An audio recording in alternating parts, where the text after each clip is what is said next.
You look at, like, I think we talked about this before, but if you look at all the countries as if they're in a race to be the most dominant country in the world or the strongest, most powerful country in the world, you don't really think of the U.S. You would think of China, right? Even though they are, it's a authoritarian. There's very fewer freedoms in China. There's so much, everything censorship and propaganda. But if you look at it from the perspective of who is winning, China is winning. Would that be fair to say? Well, I don't know how you decide the criteria for winning. Right. I guess you have to figure out America's still the largest economy in the world. So we're still winning there. America still has the dominant. America is the largest economy. The largest economy in the world. America generates more money than China generates. China's number 2. They beat out Japan recently, right? We still have the largest, most well-equipped military. There are more ground troops in China, right? There are more army soldiers. More people, right? More soldiers. But we still have the predominant military force in the world, the largest fleet in the Navy, like the largest, most, what's the word I'm looking for? Deployable military anywhere in the world. So if you want to say that China's winning because their progress has been faster for the last 50 years, I think that's fair. But to say that they're winning overall is actually not fair. Really? Yeah, they're not anywhere close to being able to overcome or outmatch the United States military or the U.S. economy. If you have numbers that show me otherwise, I'm super eager to see them. But the last time I checked, the U.S. still had the largest economy in the world in terms of GDP. But aren't we completely reliant on China for everything manufacturing? No. Pretty much everything manufacturing is reliant on China. Well, so that statement alone, right? Pretty much everything. All of our electronics, all of our phones. So in those categories, you are correct. But our vehicles don't have to have smart chips. We have tons of stuff that we import from Vietnam, Brazil. We have things that like maple syrup only comes from Canada. We're not reliant on anything in China for maple syrup. That's funny. We have tons of in-house agriculture, right? What China provides us, what China has provided the entire world, is cheap labor for refinement and manufacturing. Because China doesn't care if their water is poisoned, and China doesn't care if the people get abused. So in a globalized world, the mistake that we all made prior to COVID, everybody in the world, is that we were happy to let China do all the hard work, right? Australia was sending their rare earth minerals to to China for refinement. We were letting China be the place where we assembled all of our iPhones. What happened with COVID, when COVID struck China in, what was that, like late winter, early spring of 2020? Yeah. When I think it was like February. 2020, yeah. When it first hit, manufacturing, the supply chain all over the world froze. Even now we're feeling supply chain. Right. Yep. So what started to happen the day after supply chains froze? Everybody started diversifying away from China, right? China made a mistake. They quietly let everybody put their supply chain go through China, which is a super strong strategic move. But they never anticipated that something could happen that would highlight that they had been doing that strategy. COVID highlighted that China had made themselves the epicenter of all supply chain, of the vast majority of supply chains in the world.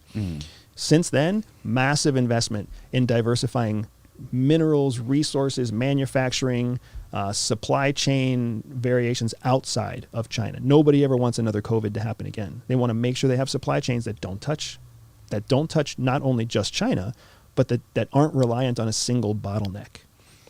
So China got busted hard with COVID. And I would never in a million years say that the majority of our manufacturing comes out of China, because it's just not true. Lots of cheap trinkets and lots of heavy manual labor are done in China.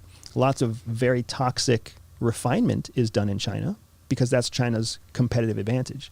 Outside of that, they have no advantage. Most of your chocolate does not come from China, right? As an example, most of your gas does not get touched by China.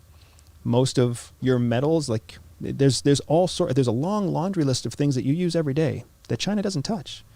But if you want to talk about the plastic crap in your living room, yeah, China touches a lot of that. But what did you have? The majority of the things in our homes and our offices, like in this room right now, come from China? Like these microphones, the TVs, our phones. Wouldn't that be extremely, extremely detrimental if the supply chain from China was cut off indefinitely? Like that's exactly catastrophic. That's exactly what happened in February of 2020. Right. It was catastrophic. It will never happen again. Do you think we will bring back some of that manufacturing to the U.S.? Like, would Oh, that be yeah. beneficial to that? Yeah, for sure. I mean, that's what the Trump administration was trying to do before COVID anyways, was trying to bring back more manufacturing to the U.S. The problem is the kind of manufacturing that returns to the U.S. is going to be skilled manufacturing, not unskilled manufacturing. It's going to be expert heavy instead of labor heavy. Does that make sense? Mm-hmm. That's just the way we work. If you think of even just computer programming as a form of skilled labor, that's a lot of that manufacturing, quote unquote manufacturing, happens right here in the United States. There's tons of very skilled laborers building things every day, all throughout the East and West Coast, all throughout the center states, the flyover states. Right. The main place where China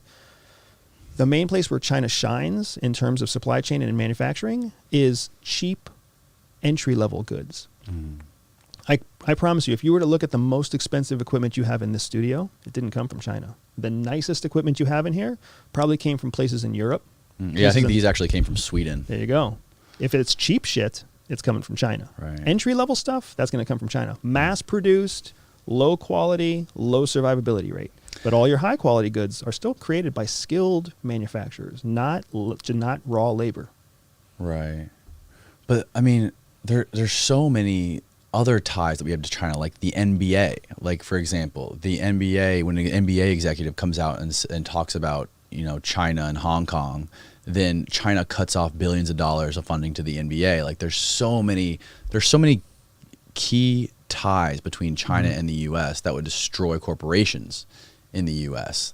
that are relying on China, such as Apple or the NBA, and I'm sure there's a laundry list of other ones like that. So if a corporation has allowed itself to become so controlled by one element of their supply chain, they're not a very mature corporation, right? Right. So that's one thing to think about. If China does shut down the supply and Apple suffers and iPhones around the world stop being produced and they can't survive longer than 6 months or so, you already know I don't like Apple.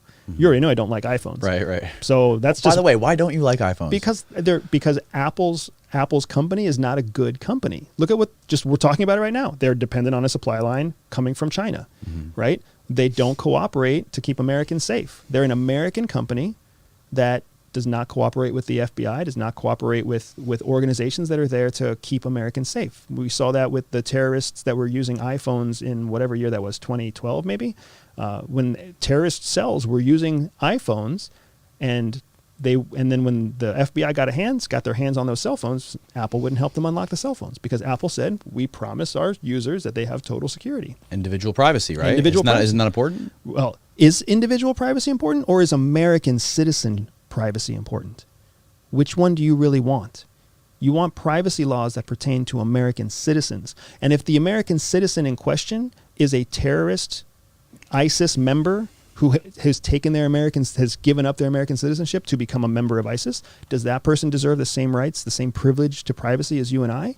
Or do their decisions dictate their right to privacy?